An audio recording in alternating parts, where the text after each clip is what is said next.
This is Laura DeFranco, holistic physical therapist and owner of Brave Healer Productions. I'm excited to bring you my new holistic healing series where you're going to learn from the experts what it means to live fiercely alive, mind, body, and soul. I invite you now to take a breath, relax, and feel the vibe of the words my guest has to share with you today.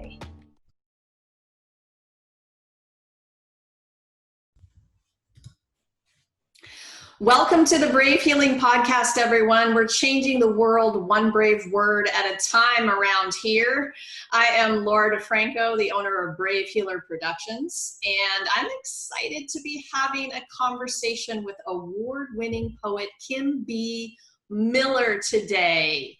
The goddess of haiku is at the Brave Healer Productions show today, you guys. Just wait until you hear more from her. Kim is a native New Yorker, born in Brooklyn. She's an empowering motivational speaker that touches your heart, mind, and soul. This award-winning spoken word poet loves writing and performing. Her poetry is her heart, expressed in words, opinionated, blunt, thought-provoking, and real. Welcome, Kim. Thank you. Oh my goodness, I like your bio. I think I might have to change my bio to model after your bio. You guys are going to find Kim at kimbmiller.com. I'll repeat that in the show notes down below for you and a little bit later. All right, listen, I have had you in interviews before, and all I really ever want you to do is haiku. So grace us with one, would ya? Of course. Okay, cool. Haiku. Haiku. How many times do you have to fall before you stop tripping yourself? So Kim, tell the viewers a little bit about haiku. Okay. So I give people the short version because it really is an elongated answer. So a short version is haiku is a short poem, 3 lines, 5 syllables, 7 syllables, 5 syllables. 17 syllables, not words, to make a point. Where it originated in Japan, they're on moras. We didn't have anything equivalent to a mora, so we use syllables. And they also only make it on nature and flowers. But we switched that up too. So Japanese haiku is about nature and flowers. Only nature. And there's other restrictions. But that's the quick answer. I think I've heard you say that before, and I don't know if that really registered the last time I heard it. I didn't realize. So, of course, American haikus about anything you want to talk about. Exactly. We're not the only ones, though. So, Kim, what is poetry?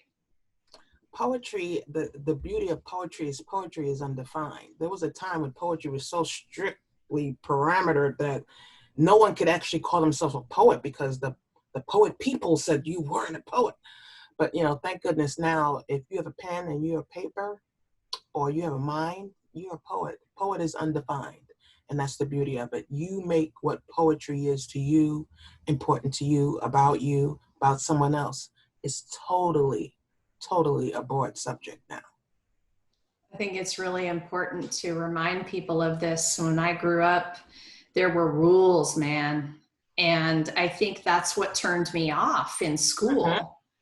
And if I had had you as my poetry teacher, things would have been a lot different. I would have been writing more of it, sooner, mm-hmm. and probably be in a different place today than I am in terms of just that expression. So what turns you on the most about what you do as a writer and an artist? I would definitely say when people say it's changed their life.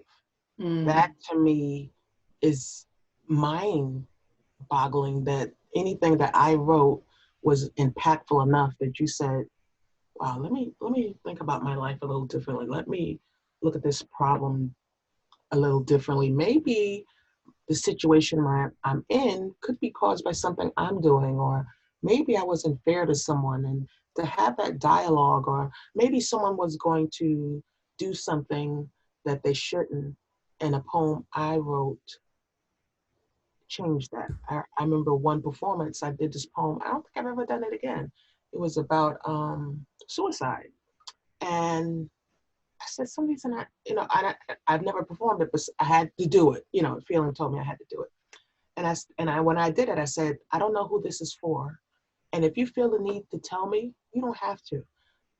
If you feel the need to keep a secret, that's fine too. But if you come and give me a real big hug, I'll know this poem was for you.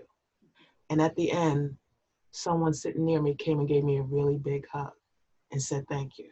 And I was like, okay. Yeah, that's it right there, isn't it? Mm-hmm. Wow. Yeah, I love that. I'm feeling that in the heart bone. Mm-hmm. I think that's a lot. That's a reason why a lot of us, really conjure up the courage every day to share our words out loud. And, very well, it's part of my mission to help people feel that in a way that moves them to share. And because we know that we're changing lives. And you and I have been so lucky that people have reached out to tell us that. Yes. But what I kind of want to remind writers and speakers and some entrepreneurs, you may not know yet. That's totally okay. Those people are listening, right? Yes. What else would you tell them? Point that you have to get that recognition, because then you start beating yourself up. Oh, I must not have touched somebody. Oh, maybe the person didn't come, or maybe your job is just to deliver the words, feed the people. You're not going to know who is hungry, and that's okay. Just feed them. That's a great way to put it. You probably won't know who is hungry or how hungry they are. So, speaking of writing these things and actually of recognition and acknowledgement, you wrote a beautiful chapter for the new book, The Ultimate Guide to Self-Healing. And you talked about recognizing our own accomplishments. Tell everyone about this chapter a little bit. So the chapter starts with me telling my story, and my story, people are like, oh, that's not true, Kim. Blah, blah. I'm like, I put some truth in there because people would be very surprised to know I was not going to write haiku. You would have never known me for haiku. So read the chapter for that part. I'll talk about it. But that my recognition skills were off. And what people don't understand, if your recognition skills are off, your accomplishments are off because you're not recognizing what you're accomplishing. And until I recognized that in myself and realized I was doing it, then I said, well, I can't be the only one. Mm-hmm. Not that it's not possible, but having talked to people, I know I'm not the only one who does this, who just sidesteps. And if it's not completely done, it's not done. Wow, you're writing a chapter, you're writing a paper for school. You did your first page. Hey, you're getting some work done. No, it's not finished. But you wrote a page, but it's not done. It's like we are so end oriented that we don't give ourselves credit along the way. And until we start taking that time, then you overlook all the things you've done because you're not finished. And then once you're finished, you're like, well, if you only count that last step, okay, I wrote it for 20 weeks, but I'm only finished now, then it looks like you didn't do anything because you just finished it. It's all perspective, and it's definitely a mindset shift that makes a difference when you adopt it as a practice, right? How's that played out in your life? How are you doing with that? For me, I love it because I just was all or nothing sort of person. It's either all done or it's not done. So there was times I'd be like, you really haven't done anything. And I would compare myself to other poets and other people performing, and I'd be like, gee, this person is doing that, and this person is doing that, and you're not doing anything. Look at you. So what happened was when I started looking at myself more realistically and completely, I was seeing that I was doing quite a bit. And then people would tell me I would do quite a bit, and I'd be like, you looking at? I feel like I'm not doing anything. But now I see that I'm doing a lot, and I recognize I'm doing a lot. And now I'm at the point I have to tell myself, slow down. Oh, I know that. I know that message. I have to tell myself that quite a bit these days. Mm-hmm. You and I both understand that writing heals, and it heals us, and it heals also the receiver. So especially with anxiety, can you teach us something about how writing can help with that? God, we're in a time right now where the anxiety is heavy. more than anyone has ever had to deal with at one time. Talk to me about that a little bit. Yes, and there's poets, and you and I both know who get up at open mics and are very honest enough to say that poetry has saved their life, and they mean literally. You know, people say, "Oh, they mean no, they mean literally." Mm-hmm. And I'm fortunate enough to work with another poet, Diabolically Haitian, in a woman's prison in Maryland. Mm. Now, we have not been able to go with COVID and all that, but we've been going for a couple of years, and she has a beautiful program there. And when you go in and speak to the ladies and they initially come in and they're tired or they're upset about this, and we talk about those things. But the thing that really gets me is how they learn to release it in their pen. First week, they're like, yeah, blah, blah, blah. But by the second or third week, when they're writing their pain out, even they say it feels different. It's not as pressing on them. So when I tell people to write it out, somehow, and this is not going to work for everybody because nothing is a one size fit all, but somehow when you write your journey or your pain or your complaints or your compliments, they feel different. Mm-hmm. It's almost like when you say, when I mentor students and someone says, I want to be an astronaut. I don't go, astronaut. No, I go, okay. So you want to be an astronaut. What have you done to research being an astronaut? Do they have any kids programs in the area? Do they have summer programs? What steps are you taking to be an astronaut? It's nice to have the dream. Let's break it down into obtainable steps. And that's how you take that dream and make it a reality. So writing and putting it in, which is another reason why people avoid it, because that makes it real. Yes. Writing it makes it real. So if you have some anxiety or something that you're trying to deal with, start the writing. Even if it's a letter you're sending someone you're never going to send, or write a letter to earlier you and forgive yourself for what you thought you did so wrong. That's a really powerful exercise. Man, I love that response that you just talked about to a kid who's exploring the world and wants to be whatever they want to be, you know, because we do that funny little chuckle thing, don't we? Yes. That is not a good habit. I love, I think your response needs to be the habit there, the possibility. And when you hold it for them, they believe it's possible. It's, it takes somebody dancing in that dance with you to help you understand possibility. Easy for me to say. I love that. Mm-hmm. I love that. Okay, hit us with a few more haiku, would you? Of course. Haiku. Haiku. Ain't you sick of gargling with someone else's spit? Drink your own Kool-Aid. Okay, that one. For those of you who are not poetically driven, you may need me to break that one down. Speak your own words. Live your own truth. You don't have to be a mouthpiece for someone else. Your words, you're good enough. Haiku. Some of them I explain when we're not in a poetics standpoint. Haiku. Haiku. I'm no snack. Stop looking at appetizers when I am the main course. Meaning, hey, I'm not an appetizer, I'm not a snack. I'm the main course. Don't overlook me. I'm good enough as I am. You know what I love the most about your words? And haiku is funny. It's short. It's a blast of whatever that feel is, right? Right. What I love about yours is the combination of everything that you put into those few lines. You hit us with humor, which is one of the most important things I think people forget to do. Yes. Life is short, people. We need to have more fun here. Yes. Honestly. So I love that about you, that you throw that in, but you throw it into deep topics. Yes. That's the on fire combination that I think I have fallen in love with when I hear your haiku. Thank you for that. Oh, thank you. I like to mix it up, and I think sometimes it gives people a different perspective that they wouldn't ordinarily have gotten. So we know about the chapter that you wrote for Ultimate Guide to Self-Healing, but you've written other books. Talk to me about those. Yeah, so I have a journal out called Hope on Purpose, 26 Weeks of Clarity.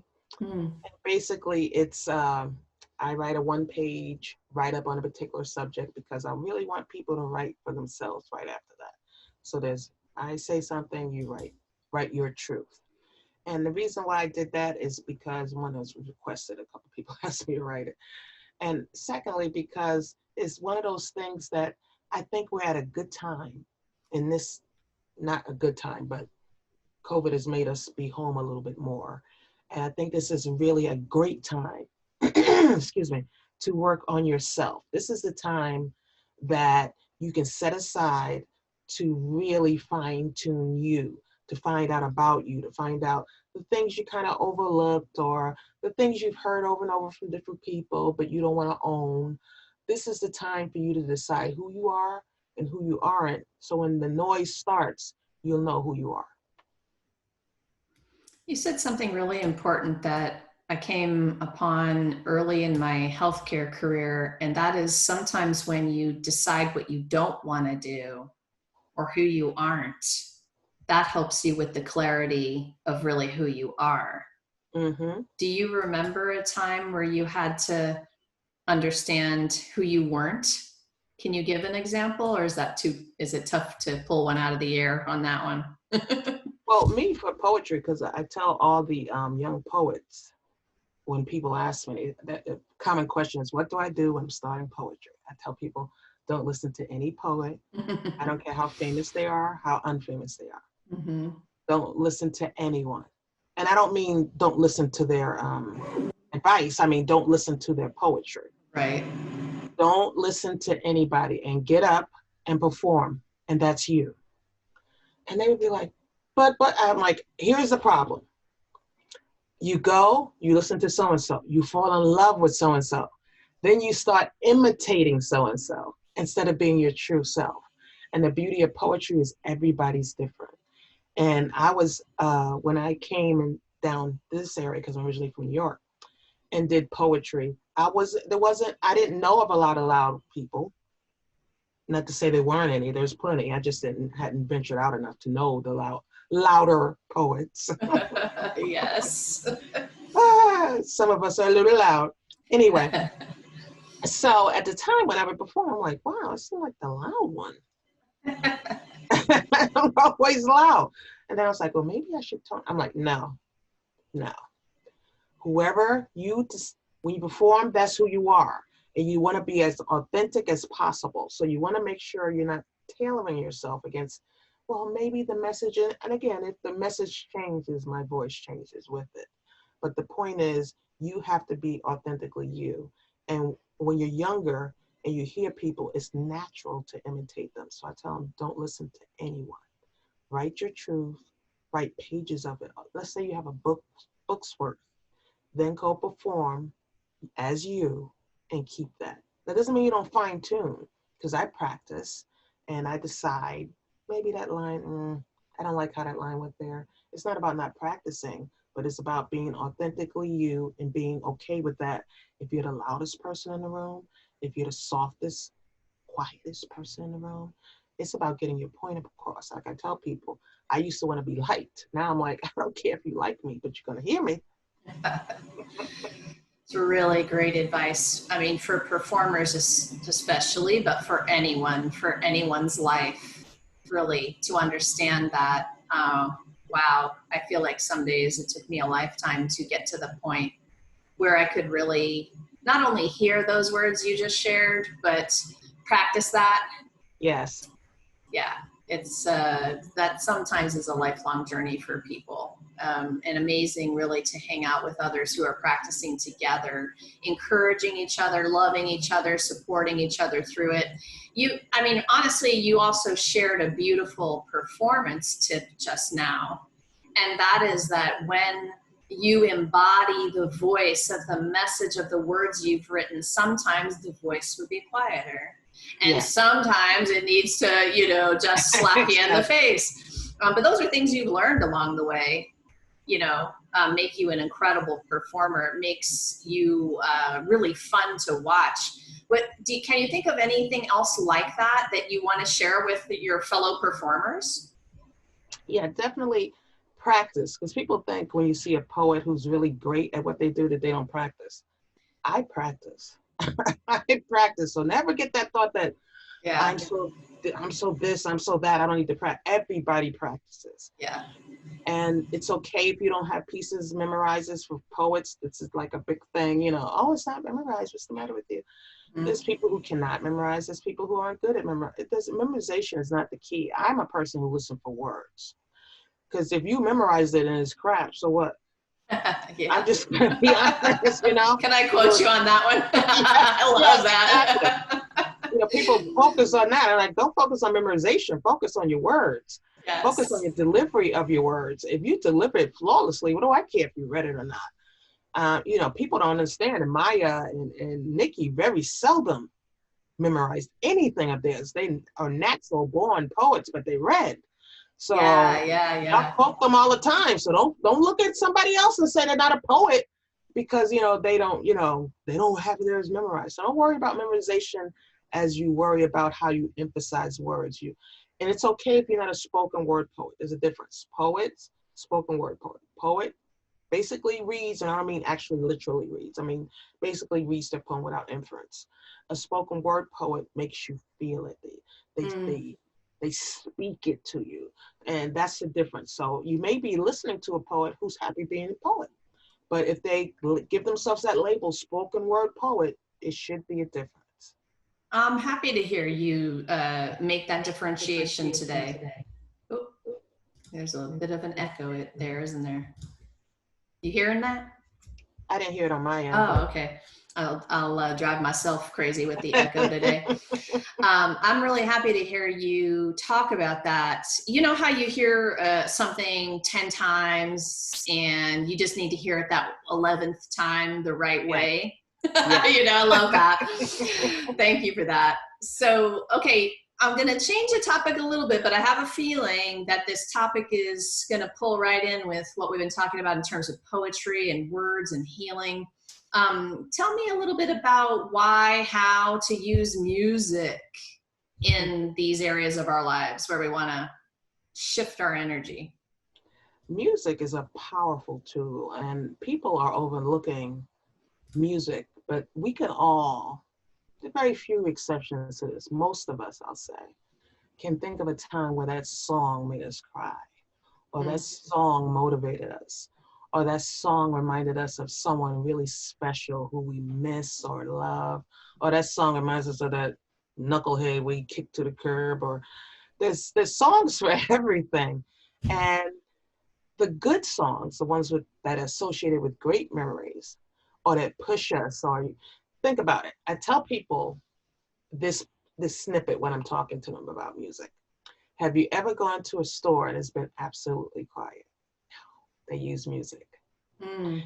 Sporting events. What happens when someone's either home run, touchdown, etc., the different sports. We are the champions, right? Exactly. Queen comes rocking right out.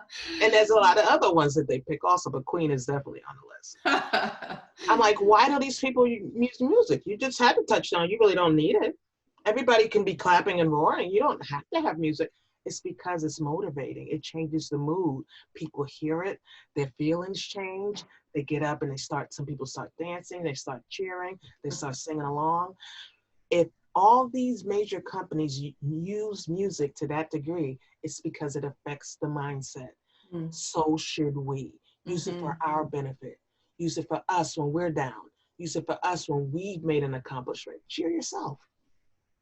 I love that. There's a long list of tools we can use to shift our energy, the journaling being one of my favorites, of course. Right. And I do create like you in terms of the books that I do. I leave a space for the reader to write, for the reader to be in the experience. Music, oh my gosh. Nature, yes. There are a lot of ways. Aside from writing, I'm going to make you just answer the question a little differently. Like, what other things are on your tool list? Oh, besides writing, definitely, I call it space time. FaceTime. Tell me more. Space time is Kim's personal space, and I'm a night owl, so it works out perfectly. Okay. Everybody goes to bed, except for the cats, of course. That's my quiet time. That's my me time. That's my time to do whatever I want. It is so quiet. I get so much work done then. My me time every night is essential for me. I don't go to sleep. I don't go to bed. I don't do anything unless I've had my me time. And I think people are so caring, which is beautiful. We're caring people, most of us. And we're so, what's the word I'm looking for? In tune with others, which is also a beautiful, natural part of life. But if you don't take care of self, you can't take care of anybody else. I have a Kimism, which is one of my sayings. You can't make them or him or her your everything, because that makes you nothing. So you have to decide to take care of yourself for yourself. No other reason, just because you are enough. Another Kimism. I love those Kimisms. Those are, wow, that's another one. I know I've heard you say that one. If he is everything, then that means you're nothing. And the number has to shift a little there, right? Exactly. Wow. Yeah. Okay. Oh my goodness. So what do you think is one more really important thing for the viewers to understand about their own self-care and healing journey? It's not an easy journey to be on, but it's the best journey you'll ever have. It's the one you avoid because you know you have to do some work on you, and who wants to do that, right? Because you're thinking it's going to be something horrible. But it's a beautiful, it's like watching a flower bloom. When you when you decide that you are going to work on you, it's not the dread that you think it is, because you start making some realizations about yourself. Just think about it this way. You're in your car, you're driving. You hear some noise, you ignore it. You ignore it. You ignore it. Eventually, your car is going to stop. So that's what's happening to people. There's a problem. You hear it, but you ignore it. So don't ignore it. It could be just something as simple as you got a leaf stuck in your tire. You're making it sound like it's going to be major heart surgery. You don't know what it will be until you start taking the time to work on you. And even if it turns into something major, doesn't mean you can't conquer it. Look how far you've come. We're so quick to judge ourselves so harshly. No matter what you have to work on about you, you can get it done. It's just something you have to acknowledge so you can fix it. You can't fix a problem until you know it's broken. That's why a lot of us get angry when someone says, for instance, back in the day, when someone would call me fat, I'd be like, oh, I'm not fat. And I'm like, yeah. I've accepted that about me. But if you don't accept those things, that's normally when it hurts the most. That's number one. Number two, doesn't mean I can't work on it. Okay, I am fat, I'm overweight, I'm not clinically healthy, but I can work on that. But I can't work on that until I accept that that is an issue. Things about accomplishments that I didn't accept about myself. I couldn't work on that until I accepted the fact that I wasn't acknowledging my accomplishments. And it wasn't beat Kim up day, it was let Kim breathe day. So let yourself breathe. Accept you have failures, accept you have mistakes, and move on from there. But you can never move on until you repair the damage that you have in yourself. That is not work, it's just internal pruning. Sometimes I say to people that really being on this journey means you're a warrior. And what I want to say to you all is, get around badasses like Kim B. Miller. You don't have to do this alone. It's really important when you're on that path, because you're right. It is not easy some days. It's important to surround yourself with people who are doing it and doing it together in a very loving and supporting way. And I love that you're one of those people in my circle. Thank you. Thank you. Love that you're one of mine. So you want to wrap us up today with a couple more haiku?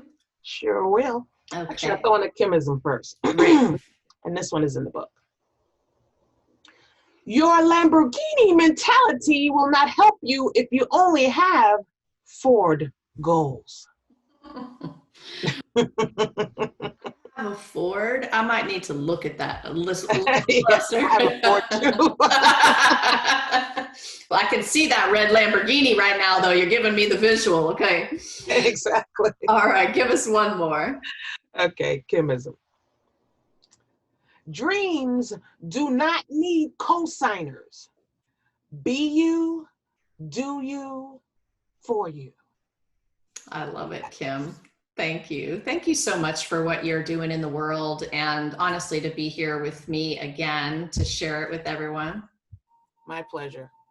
You guys don't forget to hop over to kimbmiller.com because there's some things she didn't talk about today that you're going to find on that website. She has a lot of amazing things going on. So kimbmiller.com, I hooked you up in the show notes too. Drop down there and check out the websites. And you guys, thanks for joining us today. Thanks for just soaking up the good vibes of the message. It's a big mission for me to help other healers and amazing people who are doing awesome things in the world to get their messages out a little bit bigger, wider, juicier, right? And so you can help us. If you loved this, share it out. You guys, give it to a friend who needs to hear Kim's message today. And do you think you might be one of our next co-authors? So if you happen to be a holistic practitioner with a message to share, please head down into those show notes. Thank you very much, Ms. Kim. And you're going to find submissions information for the Ultimate Guide to Self-Healing. Really cool project, you guys. Lastly, I want you to remember your words will change the world when you're brave enough to share them. It's time to be brave, everybody. Yes. Have a good one, Kim. Thanks very much. Thank you.